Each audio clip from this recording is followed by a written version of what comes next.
y a eu un changement de logique complet. Je veux dire, quand Bernard Barato a monté cette affaire-là, par exemple, il a embauché pour faire la carte génétique avec Daniel Cohen, la carte physique avec Daniel Cohen d'un côté et Jean Weissenbach de l'autre. Il embauchait des gens à la NPE qui n'avaient aucune compétence scientifique. Parce qu'il s'agissait de faire marcher des machines et des robots une fois qu'ils leur donnaient une formation en interne. Et donc c'est une façon de penser qui est complètement différente. Avant c'était un artisanat de gens extrêmement qualifiés. C'est un peu la même chose que ce qui s'est passé dans d'autres métiers un peu plus tôt, ou dans la physique par exemple, avec des très grands instruments. Jean Weissenbach qui vient de recevoir la médaille d'or du CNRS, qui est la plus grande distinction de la recherche publique française, était très en avance avec sa première cartographie du génome humain. Et c'est vrai que Greg Venter, quand il est venu voir ce que faisaient les chercheurs français, s'est dit c'est formidable, mais il faut le faire en 10 fois, 100 fois plus gros, et robotiser, industrialiser tout ça. C'est ce qu'il a fait, et c'est ce qui a permis aux États-Unis de prendre cette avance.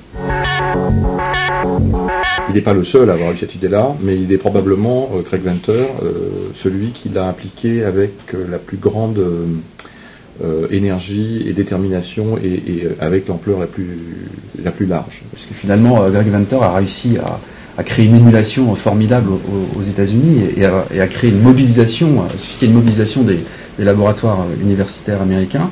Et en France, on aurait pu imaginer qu'à la suite effectivement du financement par le Téléthon, du Généthon, les pouvoirs publics prennent le relais. Et c'est ce qui a manqué à la France à ce moment-là, pendant 3-4 années, de 93 à 97. Il y a eu un décrochage à ce moment-là, il n'y a pas eu le relais.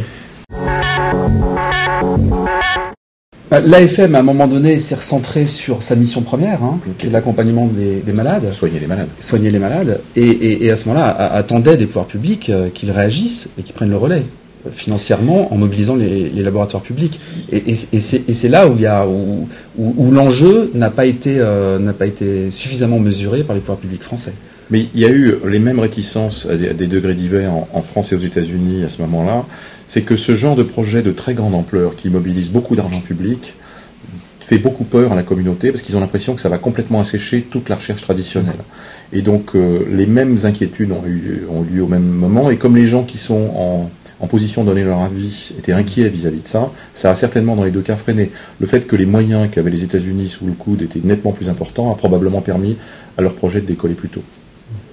La France a fini par réagir. En 1997, sous l'impulsion de François Daubert, le ministre de la Recherche, il y a eu la création du Centre national de séquençage à Évry, puis du Génopôle, de ce campus sur le modèle américain des clusters, dédié à la génomique, qui fête ses 10 ans d'ailleurs cette année, le Génopôle d'Évry.